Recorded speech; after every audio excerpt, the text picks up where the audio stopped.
Well, good morning and welcome to the Well. If you haven't had a chance to meet yet, my name is Danny. I'm one of the pastors here at our church and just excited and glad you're in worship with us today, especially if it's your first time. As Philippe said, it takes a lot of courage to come and try a new church, or really any church, and so we're excited and honored that you would do that. I just want to give a couple of extra things and updates around things that are going on. First being, I just want to celebrate our Easter egg hunt that happened yesterday. We had several hundred kids join us, several thousand egg stuff, and I want to give yeah, it was really good. I want to give a quick shout out to Maggie, who's back in the back. By the way, she did a ton of work to put this on, and so just thank you to Maggie for making this Easter egg hunt happen. It's one of my favorite events of the year. Someone came up to me. They've never attended church before, and I haven't seen them this Sunday, which is totally fine. But they came up to me and they said, "I just want you to know we've come every year and we love this." And like that's why I do this. Like we're not there telling people to come to church or telling people where they have to be on Sundays, but just a chance to love our neighbors and love our community. And that is hands down my favorite part of it. And it was so cool just to have an opportunity to love our neighbors and to see someone that's joined us every single year we've done this, to be a part of this, and not feel any sort of obligation or pressure, just a chance to like be around people that care about them. And so thank you guys for helping us put this on. And then a couple of other things. One being after Easter, the first Thursday after Easter, we're launching a new service option on Thursday night. It's called The Drip. It is a midweek service where we're going to dive deeper into theology, to history, a lot of like the nerdy stuff that like we don't always have the time to get into here. If you think about this as like 101, this will be like a 201. There won't be music, but it'll be still a worship service, come together with a message, discussion, all that, and there will also be dinner beforehand. And so welcome to come and join us at 6:15 to 7 is dinner, and then from 7 to 8 is service. The QR code on the screen is how you can register, but you can also go to our website. We would love to have people join us for this. We're just doing it the first 8 weeks after Easter, and then we're going to pause it. So if you're interested in joining us for that, we'd love to have you here with us in that. Now with that in mind, I'm wondering, have you guys ever been in those situations where you realize you were in an argument, maybe you probably already knew you were in the argument, but you realize like, man, I'm not trying to be right anymore, I'm just trying to win? You ever, like, yeah, hand up quickly. I find myself there all the time. Instagram is where I go to die. And this is where I go to do this. And the worst, and this was a weird jarring moment. I was sitting on Instagram last night, like doom scrolling and doing my thing. And then my face popped up. And I was like, well, that's weird. And it wasn't a video I posted. It was a video someone else posted of me saying something. And I went into the comments. First bad choice. Should not have done that. And then I turned into just a keyboard warrior for Jesus. Man, I was going at these people. And I got to this point where I was like, man, I am not trying to share good news. I'm not trying to help. I'm just trying to win this argument. And I was like battling like Truth Warrior 1776. So it's not like I was going to win this guy over in this argument. And so like it wasn't a winnable fight for me. And so I don't know why I was doing that. But I'm in this thing and I'm just like going back and forth. And I was like, man, I'm just trying to be the winner of this. I'm not trying to be more curious. I'm not trying to show anyone who Jesus is. I'm not trying to do anything other than win. And I was thinking about that, and it was like God like slapped me in the face, especially in terms of this happening last night in preparation for today's message, in terms of the passage we're looking at. In the series we're in, the Deconstruction Zone, we've been looking at final sayings that Jesus said, either on the cross or leading up to his death and crucifixion. We've been looking at what the value of these statements are and what we can learn from them, because each of them has some deconstructive element into that. And if you're new to that term, what I mean is Jesus in each of these phrases pulling away things that people thought had to be true or were true about faith or religion or himself, and he's deconstructing those things so that something more holistic and beautiful could be built in its place. And we see this happening, and we've gone through a bunch of different quotes and passages of this. We'll actually hit them all later on in the service as well. But today's was really interesting to me because it is Jesus saying, Father, into your hands I entrust my spirit, or into your hands I commend my spirit. And that like struck me because as I was in this conversation last night, like trying to win, like I was not entrusting much. I was doing a lot. I was forcing a lot. I was pushing a lot.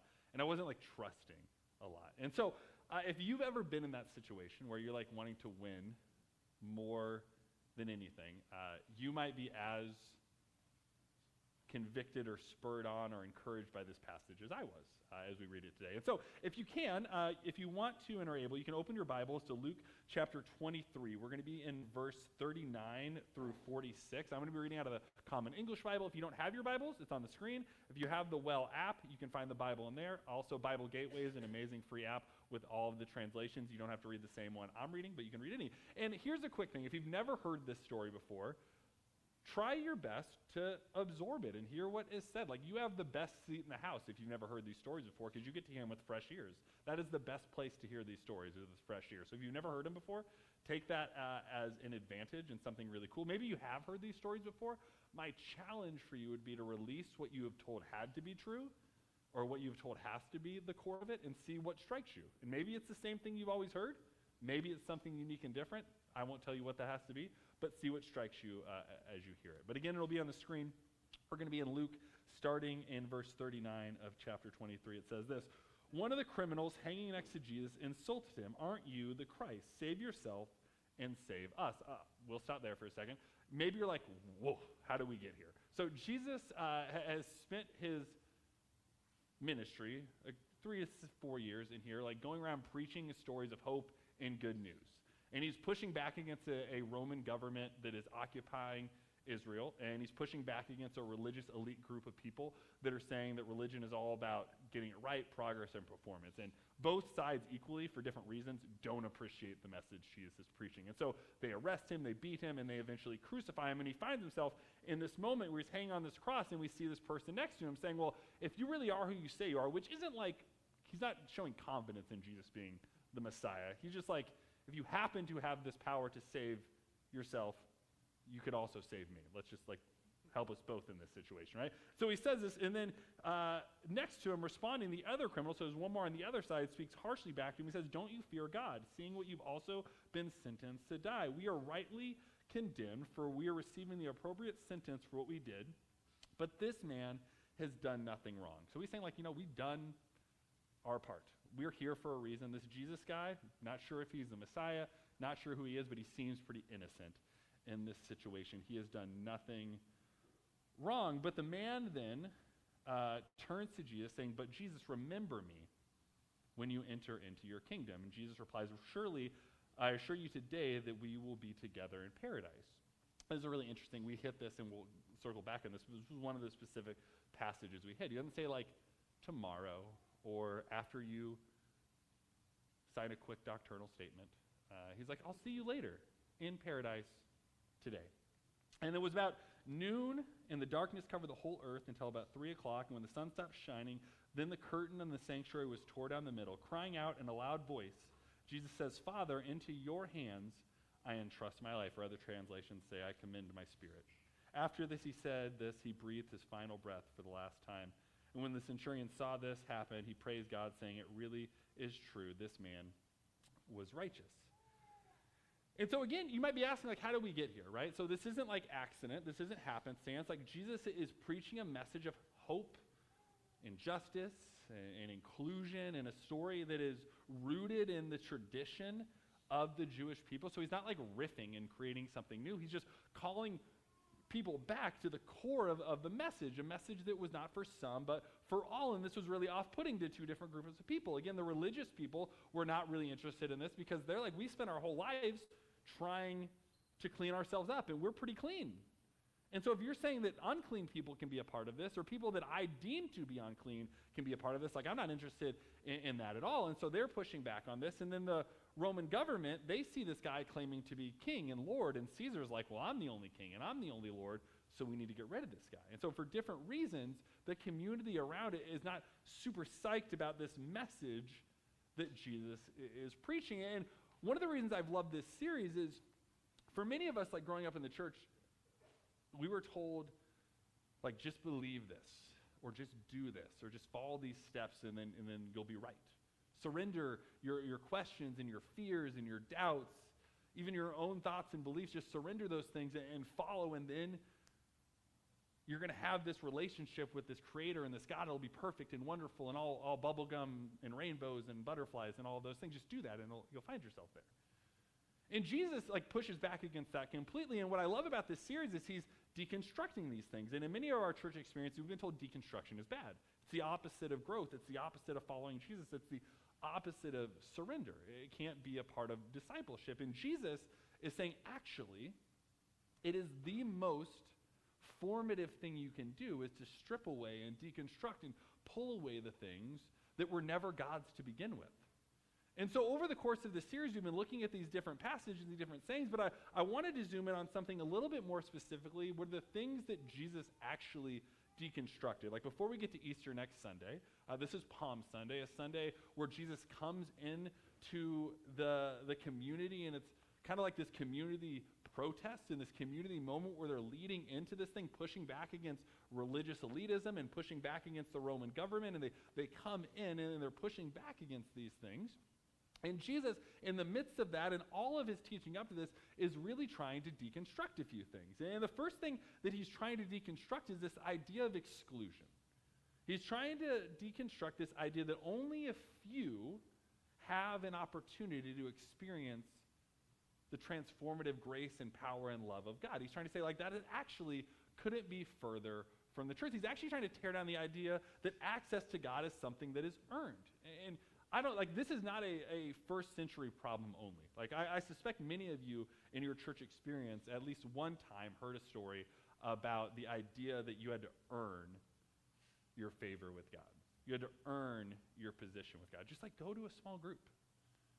Just give just a little more. It'll stretch you, but if you sow it, God will grow it, right? This idea of if you put things in or if you earn it or you give it back to God, then you'll get it more full. Jesus is really trying to pull this idea down, and we see this by the people that he's hanging out with, because he's hanging out with people without pretense or expectation, where nothing is earned, but everything on Jesus' side is given. He hangs out with women in a culture that said women never had a seat at the table. And he doesn't just hang out with women, he invites them into levels of leadership within his community in the church that he's building. He invites them in to do something that culture was not affording women the opportunity to do. He hung out with people that were lepers. And in that time, that was seen as a physical disease, but also a spiritual disease. And so people distanced themselves, and they pushed away, and they spent time trying to keep as much distance as they could. And Jesus says, I'm going to close that gap.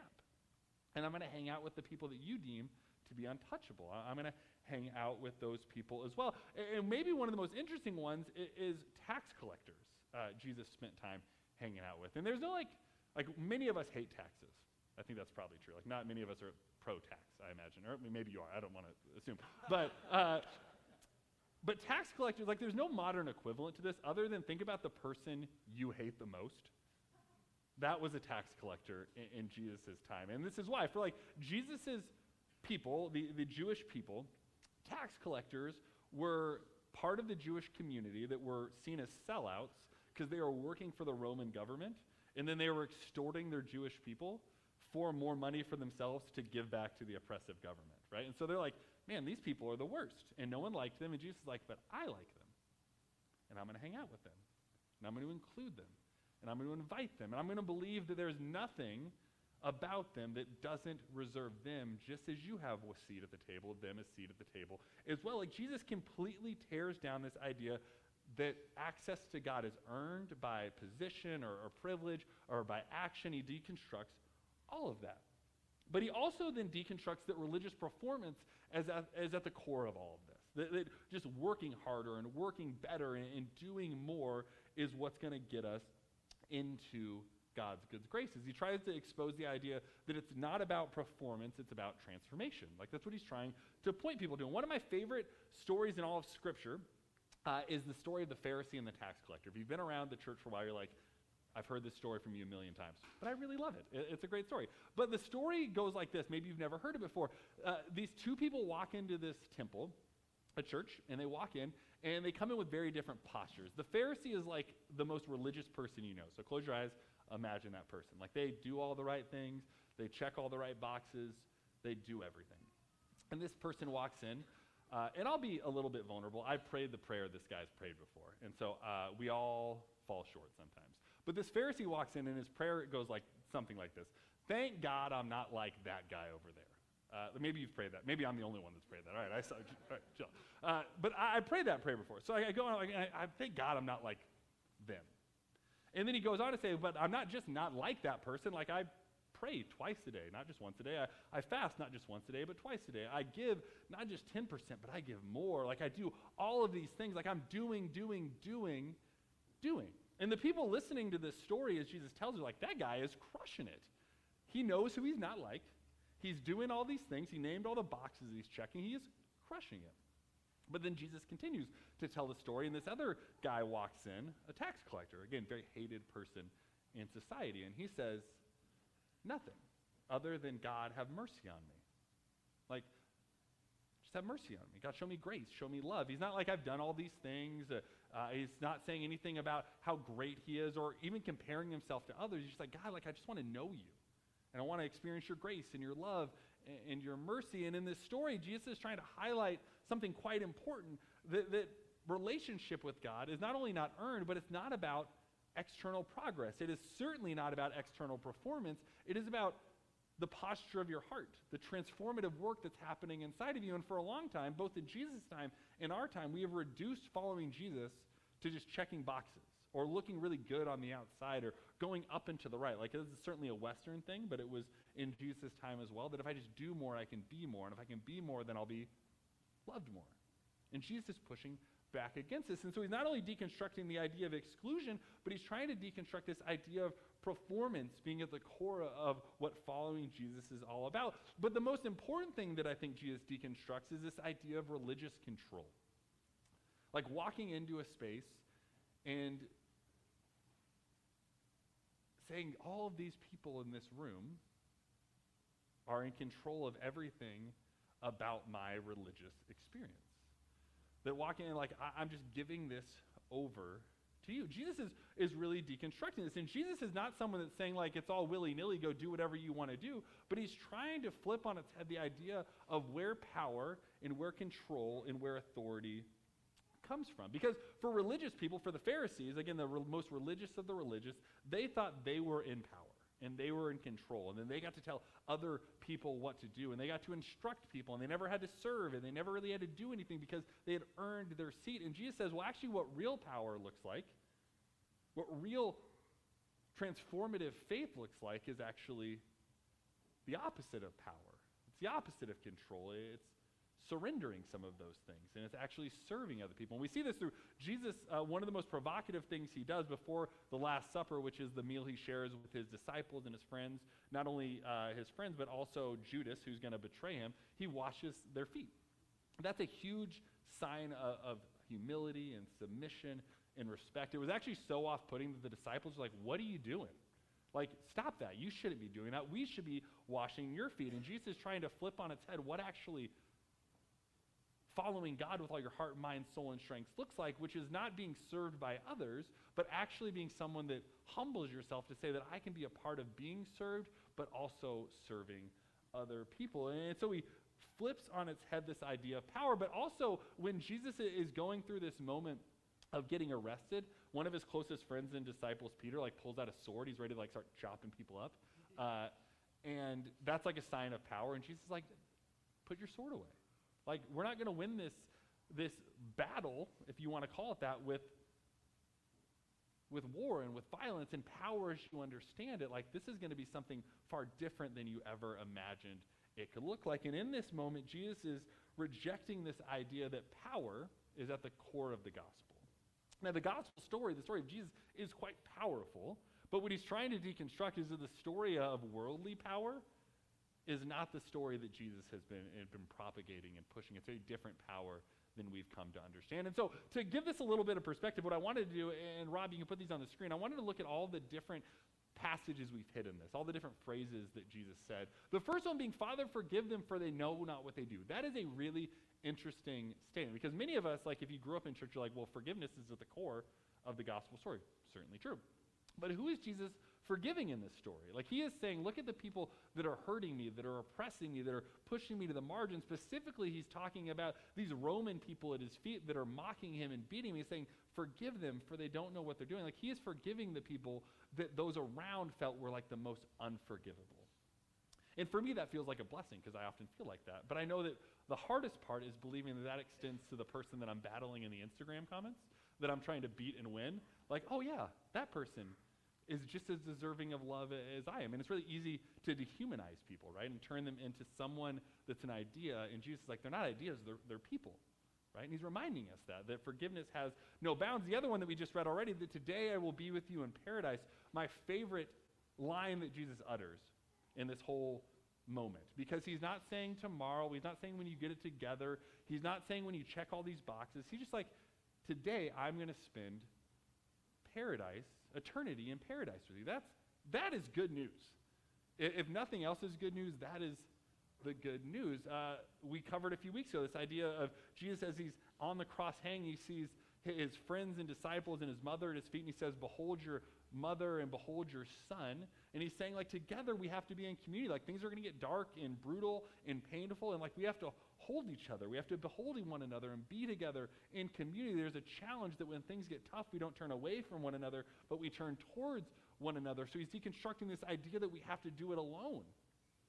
He says, my God, why have you forsaken me? I love this one as well, like the why. We're often told like Jesus didn't have questions or ask questions. He didn't say, my God, this is why. He didn't say, my God, you did this. He says, why? And this is an amazing posture that we ought to consider putting on ourselves. It's not feeling like we have to have all the answers or have to have all of the right knowledge or all the certainty. And you might be like, well, he's actually quoting a psalm here, which you would be right. He's quoting a psalm.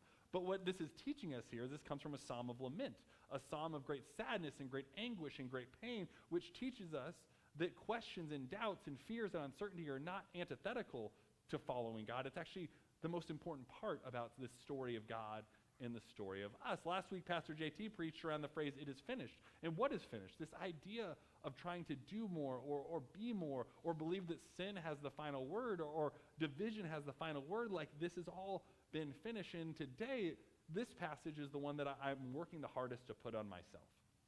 To say, God, into your hands I entrust my spirit, my life, my words, my actions, this church, my marriage, this community, all these things, like into your hands, I trust these things. And that's probably the most un-American thing we could do, is entrust over to God, right? Like we're like, well, I'm going to do this myself, and I'm going to work harder, and I'm going to climb the ladder, and I'm going to do all these things. And certainly other cultures across the world wrestle with this. But Jesus is saying, what would it look like if we trusted and surrendered? And I'll tell you that I rewrote and wrote this sermon 100 times because at the core of it, like we have like a sermon planning document and the word surrender was in it. I'm like, this word is the worst. Like, I don't want to surrender. Never back down, never surrender. I'm not doing it, right? Couldn't do it. And I just like, I wrote it and I was like, but what could be another word I could use? Like handover or play nice or whatever. And I was like, but those aren't the right words, right? Like Jesus, I think, is actually challenging us, not just to follow him, but to what does it look like to surrender? But I think surrender doesn't mean what we've always been told it means. And maybe this might not be what your experience has been, but some of us, at least myself, I was told surrender meant silence. It meant just don't ask questions, don't speak up. Surrender your doubts, surrender your voice, surrender your questions, surrender your fears. Just trust. I don't think that's what surrender means. I don't think that's what Jesus was challenging us to surrender. I don't think it means blind allegiance. Like, I think sometimes we say this a lot, like when you come through the door, we're not asking you to check your brain at the door. I think sometimes we think that's what surrender means. Like, I'm going to surrender my intellect, and I'm just going to be like, all right, leave it back there. And today, I'm checking out so I can check in, right? Like, I don't think that's what surrender means, at least not the kind that Jesus wants. And I think surrender is not losing yourself. It's not losing your beliefs or your thoughts or your fears or your questions or any of the things, but it is trusting God with your truest self. Trusting God with the most pure, authentic, truest version of yourself, the self that is filled with questions and doubts and fears. And we see this all through Scripture. Peter, questions, doubts, fears, and failures. Thomas, question, doubts, fears, failures.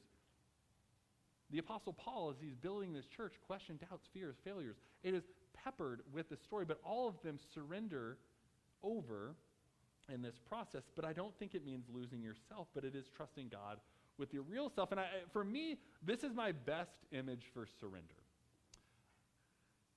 at least for my life. Like, I walk in with a lot of presuppositions of what I think it means to follow God, to be a Christian, and I hold really tightly to those. Even when I started the Well, I had a lot of ideas of what a church had to be, and I kept clinging to those. And a lot of really smart people in this congregation, much smarter than me, were like, "But why? Why do that?" And I would watch my grip and loosen a little more. Like these things go. We don't have to do things this way, and we don't have to do it that way, and maybe I'll just let it go. And so my challenge would be that as you contemplate what surrender looks like, it is very much an opening up of your hands to releasing and letting go of the things that you were told a story following God had to look like, so that your hands are wide open to grab a hold of the invitation that's been offered to you. An invitation to follow with all of your doubts and all of your fears and all of your expectations and all of the other things, the good, the bad, and the ugly. To hold on, that does not pull you further away from God. That is maybe the core thrust of this series, is that deconstruction, the doubts, the fears, the questions, the uncertainties, the skepticisms, and the beliefs, those things do not push you further from God, but they actually draw you closer to God. And so in a moment, we're going to have an opportunity to have the band lead us through a song of reflection. And before we get to that, I want to have you think about it as an opportunity. There won't be words on the screen, but the band will sing, and it'll be an opportunity for you to respond and to reflect and maybe surrender what you feel like worship has to feel like. But in that moment, maybe close your hands and think about what you're holding on to, and ever subtly throughout the song, release. And imagine yourself letting it go, surrendering that over to God, whether it is what you were told you had to do, the performance you were told you had to embody, the progress you were told you had to accomplish, whatever it might be, to release that. And to be able to, with open hands, find yourself more able to grab a hold of what God is offering you. And so with that in mind, would you join me in a word of prayer? God, I thank you that you are here with us, that you love us, that you are for us, that doubts and fears and questions are not things that draw us further away from you, but they are things that draw us closer to your heart. And so, God, let us bring all of who we are to you. The good, the bad, the ugly, the questions, the doubts, the fears, the beliefs, the wins, the mountaintops, and the valleys. So that in all of it, we could experience your goodness, your joy, your grace, and your love. Be with us as we continue to worship. We pray us all in Jesus' name. Amen.